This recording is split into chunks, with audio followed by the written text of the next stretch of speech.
primer trabajo en Granma fue ir a la oficina del comandante en jefe a un hecho que se iba a dar allí y yo tenía que graficar. Ese fue mi primer trabajo. Al otro día, la foto, primera plana. Yo tengo en la casa el recuerdo porque después que se terminó el hecho, cuando ya se fue el visitante y toda esa serie de situaciones, que nosotros íbamos a partir, Fidel preguntó que quién eran los compañeros de Granma que estaban allí. Chomi le dijo que éramos nosotros dos. Le dijo, espérense, no se vayan, y se puso a conversar con nosotros. Se puso a conversar con nosotros.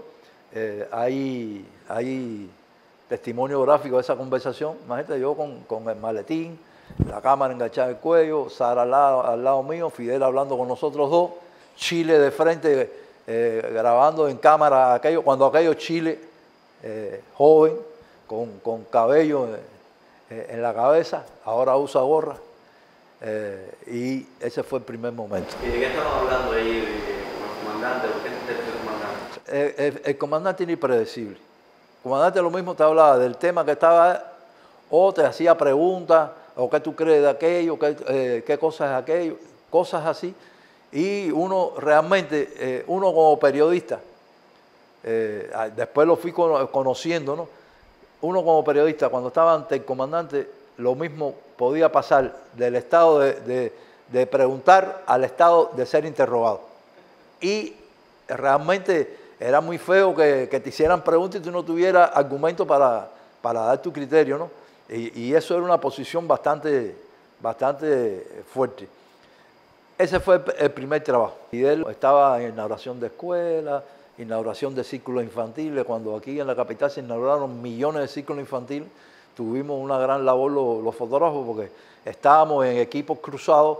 Tú ibas a un círculo, Fidel salía de este círculo para otro y en el otro estaba otro, pero tú salías de este para el otro, para cuando llegaran el otro y así, círculos, inauguraciones de escuelas primarias, reparaciones de escuelas por la madrugada. Fidel, había gente trabajando, contingente trabajando de noche y Fidel se aparecía de noche a ver lo que estaban haciendo y tiraba su pala de arena con el que estaba, el albañil que estaba allí y cosas de esas. Ciclones múltiples, pero cuando había un ciclón, Fidel siempre estaba primero en el Instituto de Meteorología interrogando, porque Fidel se interrogando a Rubiera dando explicaciones, habido y por haber, pronóstico, por dónde puede entrar, qué capacidad traía, qué daño podía traer, y los periodistas reportando en aquel entonces. Pero veces de estar en el Instituto de Meteorología y Fidel decir, vamos a ir hasta Matanza, porque iba a entrar por allá por Matanza, vamos para Matanza. Entonces a esa hora de la noche salir Fidel por toda Vía Blanca para allá y los periodistas en lo que pudieran atrás de Fidel y pasar, sin duda alguna, pasar el puente de Vacunayao de noche, casi de madrugada, con viento fuerte, era un peligro. Era un peligro. Y cosas de esas que trae por consecuencia que siempre él nos enseñó que donde estaba el peligro, donde estaba la cosa más importante para el país, ahí estaba Fidel. Fidel lo mismo aparecía en Guantánamo por la mañana en un recorrido y por la noche estaba aquí en La Habana. Esto que te digo de un ciclón, después un ejemplo, no me acuerdo el ciclón que era, pero sí fue que se hizo un recorrido por Matanzas, Hawái Grande, Santa Clara, Cienfuegos, y a la salida de Cienfuegos ya cayendo la tarde-noche, a la salida de Cienfuegos cayendo la tarde-noche, yo venía con un Jeep Asia, tratando no acercarme a la caravana, porque no podía acercarme a la caravana, pero sí a una distancia prudencial para si paraba y se bajaba en algún lugar, tratar de... Mi misión era, yo había dejado un fotógrafo, Amé Velázquez, en Cienfuegos, ya se había hecho la cobertura en Cienfuegos, lo había dejado ahí para que siguiera reportando la secuela del paso del huracán, etc. Y cuando llegamos a la autopista nacional, que bajaron los carros, pararon, entonces ahí me dicen, ¿tú vas a seguir para La Habana? Yo le digo, no, yo... Si ya ustedes se van para La Habana, sí, bueno, yo no, yo viro para Santa Clara, que tengo que seguir para Santa Clara, para ir a toda la parte de la destrucción que había en Santa Clara, en Caraata, Quemado de Huina, etc. Y me dicen, no, porque el comandante sigue para La Habana, eran como las 7 de la noche, porque el comandante tiene una comida con el presidente de China en el Hotel Nacional a las 8 de la noche. Y yo me quedé asombrado, ¿cómo es el cambio brusco de situación? Desastres naturales, huracán, Fidel en primera línea, bajo lluvia o lo que fuera, hablando con el pueblo, pero a las 8 de la noche, actividad de protocolo con un presidente de China, para cosas de Estado. Entonces ese era el Fidel al cual nosotros estábamos, mi generación y generaciones anteriores estuvieron acostumbrados a ver. Que hablaba con el pueblo, le pasaba la mano, iba aquí, se metía en una casa. Ese era el Fidel, el que estaba siempre en la primera línea. Yo en 1995, como te decía, tuve la oportunidad de seleccionar, para mí fue un gran honor, de hacer mi primer viaje al exterior para una cobertura con Fidel. Para una cobertura con Fidel. En 95 hice esa cobertura. Siempre las coberturas se hacen en pool. Yo estuve en Uruguay. En Uruguay, nada más que pudimos entrar 2 periodistas. Entró Rosa María Godoy de Radio Progreso y el que te habla. Y por tanto, como pudimos entrar 2 periodistas nada más, Rosa María Godoy se le creó un puesto a mando en una de las televisoras de Uruguay, teniendo toda la imagen de las coberturas donde iba a estar Fidel en pantalla y para poder ella tener esa información desde allí y allí transmitir para Cuba, para la radio cubana. Pero yo que tenía que hacer la imagen, me pusieron, yo nunca había ido a Uruguay, no conocí Uruguay, me pusieron un compañero con un carro, un compañero de la Solidaridad con Cuba. Ese compañero había pertenecido a los Tupamaros, a los luchadores, aquellos revolucionarios, se llamaron Tupamaros, que lucharon contra las dictaduras de aquel entonces en América, en Uruguay. Me lo pusieron de chofer y aquel hombre manejarle, y para la cobertura de Fidel, aquello era una misión muy grande que él tenía, y más para mí, que era mi primer viaje, era yo solo y era tratando de abrir paso y hacer la imagen para dar la magnitud de esa cobertura. El viaje a Uruguay fue muy fuerte, porque en Uruguay había muchas personas, hombres y mujeres, que cuando la dictadura vinieron exiliados para Cuba, y después que vinieron exiliados para Cuba, cuando allá cambió la situación en su país, retornaron a su país, muchos tenían familia en Cuba, habían dejado hijos, etcétera, porque se habían casado con cubanas o con cubanos, y era una estampa, porque ellos habían vivido parte de su tiempo en Cuba, conocían la sociedad cubana, y tener la dicha de tener a Fidel allí en su tierra era un orgullo para ellos. Y sin proponérselo, vaya, yo te digo a ti que un día, cuando a Fidel le dieron la llave de la ciudad de Montevideo, que estábamos allí en la alcaldía de Montevideo, en el Palacio Central de Montevideo allí, el pueblo uruguayo se concentró en una plaza sin nadie, y Fidel sentía un murmullo que decía Cuba, Cuba, Cuba, y después decía Fidel, Fidel, y nosotros estábamos dentro de un recinto, imagínate, frío, todo cerrado, pero alguna gente de los movimientos revolucionarios que estaban representados dentro del personal que estaba en la ceremonia, empezaron a abrir algunas ventanales muy someramente, y aquel sonido se iba introduciendo, hasta el punto que Fidel, cuando iba a empezar a hablar, ustedes no escuchan como un murmullo, algo, y entonces uno le dijo, comandante, ese es el pueblo uruguayo que está clamando por su presencia. Y cuando Fidel terminó de hablar de la cosa protocolar adentro, con toda la prensa, con todos los representantes del gobierno allí, cuando condecoraron, etc., Fidel, una cosa imprevista, rompió todo el protocolo y salió a un balcón. Salió a un balcón a encontrarse con ese pueblo que parecía que estaba en la Plaza de la Revolución. Era una plaza llena de gente, llena de uruguayos, mucha gente gritando viva Fidel, viva Cuba, y Fidel estaba súper emocionado. Después vino Argentina, de Argentina a Colombia. Y así empezó mi cobertura con los viajes de Fidel. Fueron unas cuantas coberturas.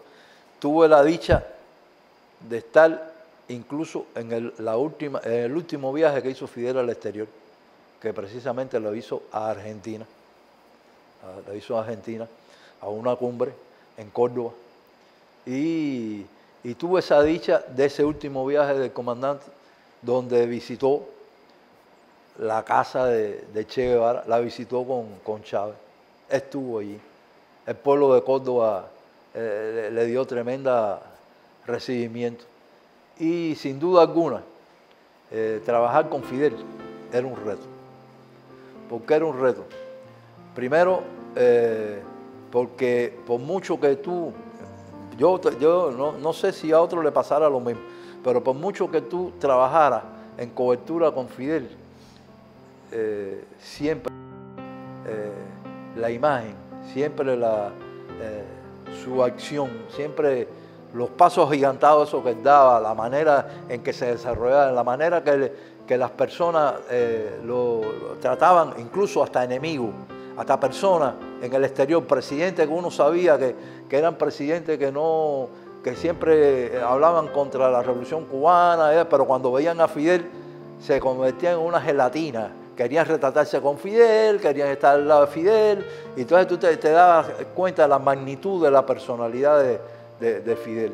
Para el equipo de prensa, para los compañeros que tuvimos pues, esa posibilidad de estar a su lado reportando, etcétera, en los momentos cruciales, siempre los consideramos el gigante, porque de verdad que su obra, su personalidad, su proyección, su posición como estadista, siempre nos dio una proyección de gigante. Y no solo de gigante desde el punto de vista interno para nuestro país, sino el gigante desde el punto de vista externo para el mundo. Era mucho más allá. Fidel siempre buscó la prensa. Siempre. Fidel siempre buscó la prensa. Fidel había veces que venía, pasaba, no te decía nada, pero cuando menos imaginaba, le partía para arriba a la prensa y a hablar con la prensa, a conspirar, como quien dice, con la prensa y a hablar con la prensa. Fidel a lo mejor no sabía cómo tú te llamabas. Pero yo estoy seguro que él nunca supo cómo yo me llamé. Ni cómo ya Liborio sí lo conoció, a Oyer, porque era otra generación. Pero yo estoy seguro que jamás pudo, a lo mejor supo mi nombre. Pero él sabía, cuando él partía para arriba de la prensa, que siempre millones de periodistas extranjeros, millones de personas a su alrededor, él más o menos sabía hacia dónde partir. Y había veces que yo estaba con una cámara, por lo regular siempre trabajaba con dos, una con un tele y la otra con un ángulo ancho, pero había veces que cuando venía para acá lo tenía tan cerca que ni con un 28 le podía hacer foto. Entonces a esa hora no me podía mover delante de él porque tenía una avalancha de gente alrededor mío preguntando y toda esa manera. Entonces lo que tenía que hacer era bajar la cámara y esperar que él terminara. Cosas así me pasaron, y le pasó, no a mí, a mucha gente. Nosotros estuvimos en Sudáfrica 3 veces. Sudáfrica para mí tuvo, desde el punto de vista como periodista, una connotación muy grande. Primero, por el encuentro de estos dos grandes líderes. Ya se habían encontrado en Cuba. Mandela estuvo en Cuba en el 89, en el 1 de mayo, que se celebró en Matanzas. Se encontraron allá de nuevo, en Sudáfrica. Tuve el aquel de, primero, hubo un momento que hubo una visita oficial de Fidel. Fidel estuvo en una cumbre de los no alineados en Sudáfrica y después estuvo en la cumbre de la raza, también en Sudáfrica, que fueron en Durban. Tuve el aquel del encuentro de estos dos líderes que se amaban, porque Mandela amaba a Fidel y Fidel admiraba a Mandela de una manera extraordinaria. Tuve la oportunidad de ver a Fidel y de tratar de testimoniarlo cuando hizo la visita a la cárcel en una isla que está en la unión de los dos océanos, y hubo que transportarse vía marítima desde la punta del continente allá abajo, hasta allá, hasta esa isla, allí en la pequeña celda donde Mandela estuvo más de 25 años preso, una celda que cuando tú la ves te das cuenta que apenas tenía espacio para nada. Y en esa celda estuvo Fidel. Fidel fue allí a ver aquello. Estuvo allí con dirigentes del partido de Mandela. Y toda esa mano de cosas, sin duda alguna, te llegan, ¿no? Te llegan porque vas conociendo cómo se forma un líder, cómo Fidel también estuvo preso. Fidel estuvo preso en la isla de Pino. Y sin duda alguna, el Gallo Fernández lo decía recientemente en uno de los documentales que pusieron, que la cárcel es dura, pero es una gran escuela.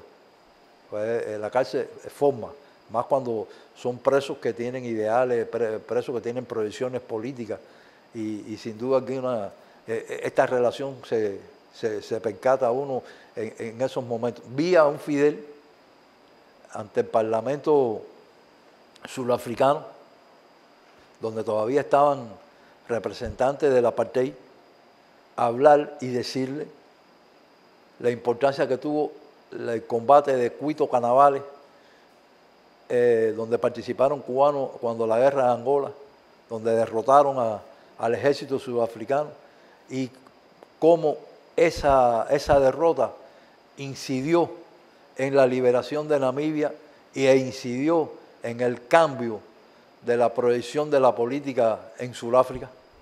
Nadie pensó nunca que la apartheid en Sudáfrica iba a desaparecer y iba a haber un presidente negro, pobre, un presidente representante de las masas más humildes de Sudáfrica. Sudáfrica es una tierra muy, muy rica, y tener esa oportunidad allí fue mucho. Más cuando en estas cumbres, un ejemplo, en la cumbre de los no alineados, tuve la dicha también de ver a Fidel encontrarse con Arafat y graficar ese pequeño encuentro que tuvieron. Y sin duda alguna, esto a uno lo va, porque para mí Arafat, el dirigente de Palestina, la personalidad de los palestinos, pero nunca pensé que iba a tener esa dicha, y menos de hacerlo una foto junto a Fidel. Nunca imaginé, sin duda alguna, tener la responsabilidad de poder reportar ese último recorrido de Fidel hacia la tierra donde se forjó, la tierra donde... eso jamás pasó por mi mente.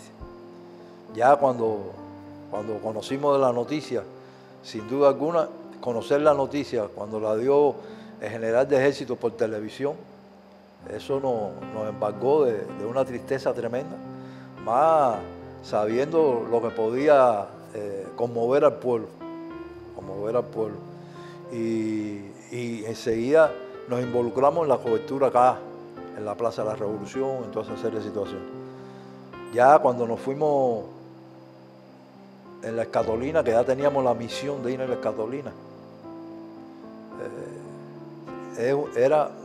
aparte que era una misión sumamente importante y sumamente de una responsabilidad histórica, porque estaba graficando un hecho que es la tarea que uno nunca hubiera querido hacer, pero que había que hacerla.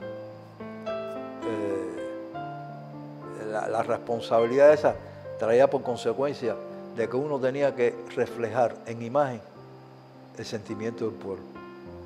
Porque reflejando en imagen el sentimiento del pueblo, reflejaba de quién era o cuál era la dimensión de esa persona que iba pasando ante él, y qué valores tenía esa persona y cuánto lo valoraban de las diferentes generaciones que lo vieron, que lo conocieron, que lo vieron hacer la obra de la revolución. Yo para las coberturas con Fidel, yo siempre tenía una escalera de aluminio de 2 pasos, porque como siempre alrededor de Fidel había moloteras, tanto de periodistas como de personas. Había veces que no tenía la posibilidad de tener una buena imagen y a través de esa escalera tú subías y tirabas por encima y tenía otra perspectiva desde el punto de vista de la formación de la imagen. ¿Y qué sucede? Esa escalera yo me la llevé para ese recorrido, porque como yo tenía la experiencia de la otra caravana hacia Santa Clara, yo sabía que como esta era más larga, de pie era imposible. Y tú sentado no puedes hacer. Es decir, tú desde la Escatolina, si tú no tienes ¿cómo decirte? Una posición favorable, no tienes una posición donde, imagínate, un carro en movimiento, tú haciendo imagen, tratar de que la imagen no se te mueva, etc. Y tratando de escudriñar un segundo que las cosas que te pasaban por al lado. Además, tú vas de espalda todo el tiempo. Había que tener, y esa escalera yo me la llevé porque me iba a ser útil, y gracias a esa escalera resolvimos unas cuantas gente, porque cuando yo ya me cansaba de estar en esa posición me levantaba, otro se sentaba, pero iba en el centro de la Escatolina buscando estas imágenes. En la capital, la despedida, ¿para qué te voy a decir? Fue fuerte, fuerte. Cuando entramos a Matanza, hay momentos en que a uno lo choca, ¿no? Cuando entramos a Matanza comienza en una loma y viene bajando hacia abajo, hacia los ríos, y esa avenida por la cual íbamos entrando a Matanza, a medida que pasaba el cortejo, el pueblo se fundía, se iba fundiendo. Y hay imágenes ahí que se ve a ese pueblo fundido detrás de ese cortejo, que te daba la dimensión del seguimiento que le daba el pueblo a Fidel. Ese Matanza fue fuerte, muy fuerte. La entrada a Camagüey. Porque llegamos a Camagüey en pleno aguacero, de noche casi, pero en pleno aguacero, y ni una sola persona se movió de su lugar. Era a ambos lados todo el mundo parado, pero no solo era a ambos lados todo el mundo parado, sino que a la entrada de Camagüey habían miles de celulares encendidos tratando de inmortalizar el paso de Fidel. Miles, hay imágenes ahí que se ve que son millones de bombillitos encendidos, y tú dices, caballero, ¿cómo es posible esto, que debajo de un aguacero haya tanta gente con celular encendido tratando? Y sin duda, y Santiago fue la cúspide de esa despedida. Santiago recorrió hasta Chicharrones, estuvo en todos los lugares donde él estuvo. Siempre el recorrido se hizo a la inversa, por los mismos lugares que estuvo Fidel cuando la Caravana de la Libertad, incluyendo cuando estuvo en Cienfuegos, incluyendo cuando estuvo en Cárdenas. Se hizo a la inversa, y ese recorrido fue impactante. Fue impactante para todos los que estuvimos allí. Y más para, por ejemplo, en el caso mío, que había tenido la oportunidad de haber trabajado en diferentes momentos al lado de Fidel, creo que era un compromiso doble, tratar de hacer mi trabajo con toda la precisión, con toda la calidad necesaria. Aunque la cumplimos con todo el rigor que había que cumplirla, con toda la calidad que había que cumplirla, sin duda fue la cobertura que jamás pensamos que íbamos a cubrir y que jamás queríamos cubrirla, porque para nosotros, en nuestro pensamiento, Fidel era eterno, y sin embargo, después de este hecho, sabemos que Fidel está presente, que Fidel está ahí, y Al año de su fallecimiento estuvimos en Santiago, por la fecha, estuvimos en el cementerio. Ahora en el 60 aniversario del triunfo de la Revolución, estuvimos en el cementerio también. Y sin duda alguna, Fidel vive y vivirá para siempre.